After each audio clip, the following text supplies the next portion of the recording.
अस्सलाम वालेकुम। पाकिस्तान में फ़िदा पाकिस्तानी इस वक्त हाजिर खदमत हूँ। नाज़रीन, बताता चलो, जिस तरह से दुआ ज़हरा के केस को शुरू से ही ख़राब करने की एक मुनज़्ज़म कोशिश है, वो आज बिल्कुल आया हो चुकी है। वो कोशिश यूँ रही कि जो खातून उसका इंटरव्यू ले रही है वो बिल्कुल स्क्रिप्ट है, क्योंकि वो आपने ज़रूर सुना होगा कि जिसका काम उसी को साझे। हर एक का फेस रीडिंग कर सकती है दुनिया कि कौन झूठा है और कौन जो है सच्चा है। और आपको इस बात का भी इल्म है से खातून उसे पहले समझा रही हैं कि इतना तवील तरीके से समझा रही है, टेक्निकली समझा रही हैं। ये वीडियो कंडक्ट करने से पहले दुआ ज़हरा और वो जो ज़हीर है इंटरव्यू कुछ इस तरह ले रही है कि पहले तमाम बातें फीड करा रही हैं, उसके बाद जो है वो बोलने में आसानी हो जाएगी। उन्होंने एक ही बात करनी होती है। हमने सुना कि तुम्हारी वालिदा ने और कहा कि कोर्ट में ज़हरा ने कहा कि वो हमारे साथ चलना चाहती हैं मगर उससे छीना गया। ये तमाम तर चीज़ें जो है पहले फीड कराई गई, उसके बाद जो है लड़की को बोलने में बहुत आसानियाँ हुई। उसके बाद शरबत की एक बोतल रखी गई है और ज़राए का कहना ये है कि ये कंपनी जो है वो इसको स्पॉन्स कर रही थी। ये तमाम चीज़ें आया हो चुकी हैं। मेरे ख़्याल में जिस गैंग की बात की जा रही है उस गैंग में ये जो खातून जो इंटरव्यू कर रही है खुद ही कन्फेस कर रही है कि हम तो शुरू से टच में थे, हम तो शुरू से जो है बाखबर थे। आप बाखबर थी, आप फिर सहाफ़ी नहीं हैं। सहाफ़त का मकसद हरगिज़ ये नहीं है इस तरह की चीज़ों को छुपाया जाए, सहूलतकारी की जाए। सहाफ़त का मतलब तो ये है जैसे खबर मिले वैसे ही उसको ब्रेक करना, इसका नाम सहाफ़त है। इसका नाम हरगिज़ सहाफ़त नहीं है कि तमाम चीज़ें जो है वो मैनेज कर लें आप उस गैंग के साथ मिलकर। इस साहिबा से कौन पूछे कि आपने ये क्यों नहीं पूछा कि कोर्ट की प्रीमिसेस में जब भी कोई ऑफिशियल जाता है he is not suppose to go without uniform. खातून से ये पूछा जाए कि आप इतनी जो है हमदर्द बन रही हैं ज़हीर और उस गैंग का कि आपने ये क्यों नहीं पूछा कि दुआ वो कौन था जो नामहरम होकर आपके कंधों में हाथ रख रहा था, वो कौन था जो सादा लिबास में सफ़ेद कमीज शलवार में मलबूस था। ये सवाल तो खातून नहीं पूछ सकी क्योंकि ये सवाल में खातून फंस सकती थी। ये चीज़ें आया हो चुकी थी। और दूसरी बात आज मुझे बताया जाए, एक रक्षा करें आप सदर से, जहाँ भी आप रहते हैं, जिस एरिया में रहते हैं, सदर से रक्षा कर ले। रक्षा वाले को ये बताते हुए जाएं भाईजान मेरे पास किराया नहीं है, मैं घर पे जाके दूंगी या दूंगा। वो रक्षा वाला कभी भी नहीं लेकर आएगा। वो खुद जो है वो परेशान हो जाएगा कि आया ये बंदा या बंदी को जिसको लेके जा रहा हूँ सदर से विद इन कराची किसी भी XYZ एरिया में, वहाँ जाके क्या पता ये दे ना दे। तो कभी भी उसके ज़्यादा से ज़्यादा 700-800 रुपये सदर से आप चले जाएं जी सुरजानी तक, जो कि आखिरी कराची का कोना है। सुरजानी तक का किराया भी वो माफ़ नहीं करेगा, 800-900 रुपये पे वो कॉम्प्रोमाइज़ नहीं करेगा। तो किस चीज़ को जूम कैसा किया जाए कि एक बच्ची कह रही है जी मैं यहाँ से गई टैक्सी स्टैंड में, बच्ची से ये पूछा जाए कि स्टैंड कौन सा था, बच्ची बाहर निकली ही नहीं है। उस बच्ची को बसें कहाँ से मिलती है किसने बताया, यहाँ से लाहौर जाने के बस स्टॉप का किसने बताया, नंबर 1। और दूसरी बात, बच्ची कह रही जी मैं तो टैक्सी में बैठ के गई, टैक्सी का कलर कैसा था, टैक्सी वाले को ये तमाम चीज़ें बता दिया। अब वो टैक्सी वाला लामाला कोई सांप का बच्चा तो नहीं होगा जो खुदा न खास्ता मट्टी शट्टी खाए, धूल खाए।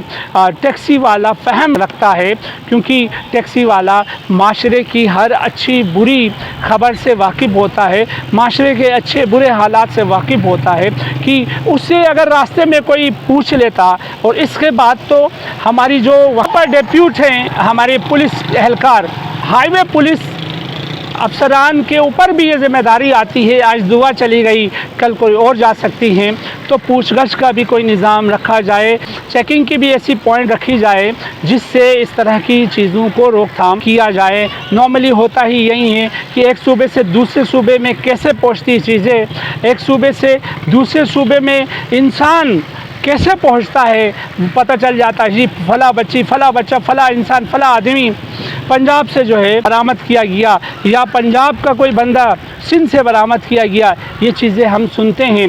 और मुझे बताएं बकौल बच्ची के कि मैं वहाँ गई टैक्सी स्टैंड में, टैक्सी स्टैंड कहाँ है बच्ची से पूछा उस औरत ने। इतनी सारी बातें जो फेवर में थी, जो स्क्रिप्ट थी, वो तो तमाम चीज़ें पूछी उस खातून ने, मगर ये नहीं पूछा कि बीबी दुआ ज़हरा ये बताइए, ये जो टैक्सी स्टैंड में आप चली गई थी ये है कहाँ? दूध पानी का पानी हो जाता, बच्ची कभी भी नहीं बता सकती।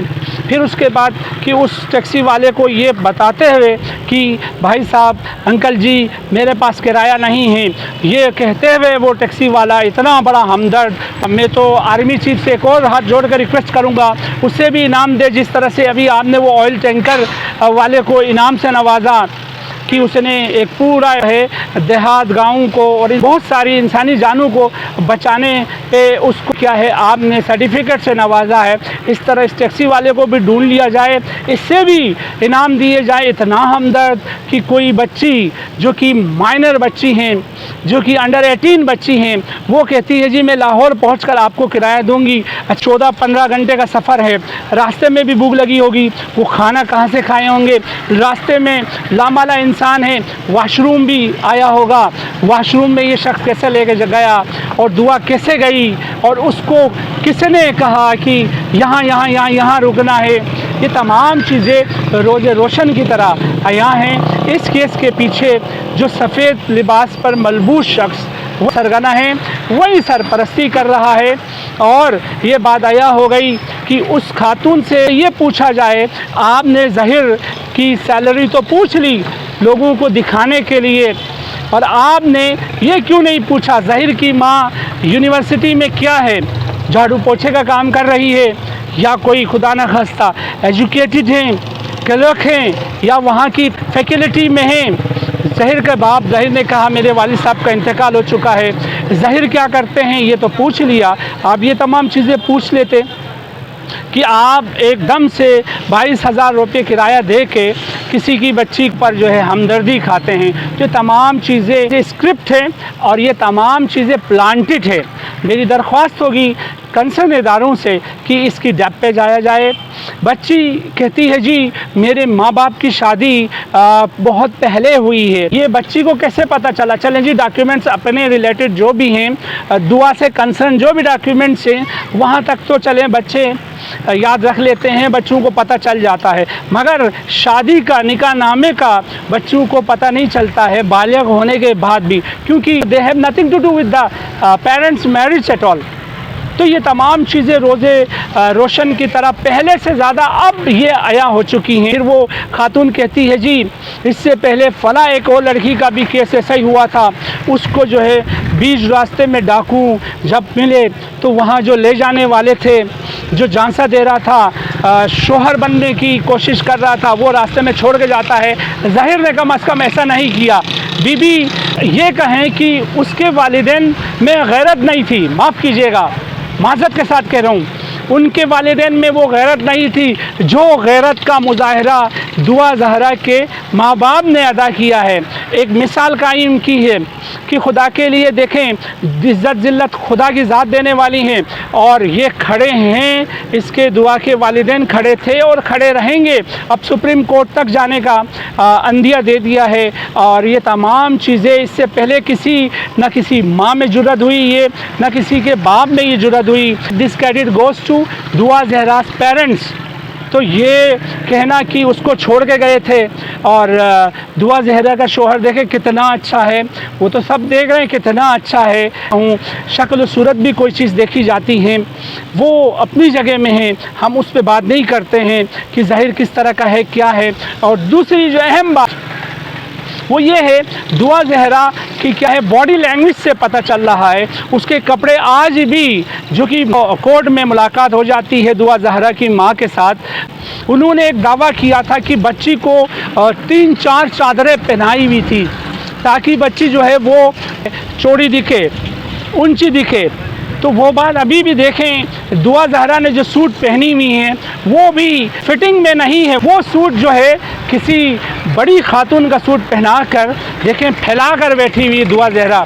तो तमाम चीज़ें अब लोग बहुत समझदार हो चुके हैं। जैसे पहले मैंने कहा, अब लोगों से कोई बात ढकी छुपी नहीं होती है। Face is the index of man कहते हैं। इसके साथ अपने मेज़बान फ़िदा पाकिस्तानी को इजाज़त दें और आप देखते रहें वॉइस ऑफ कराची।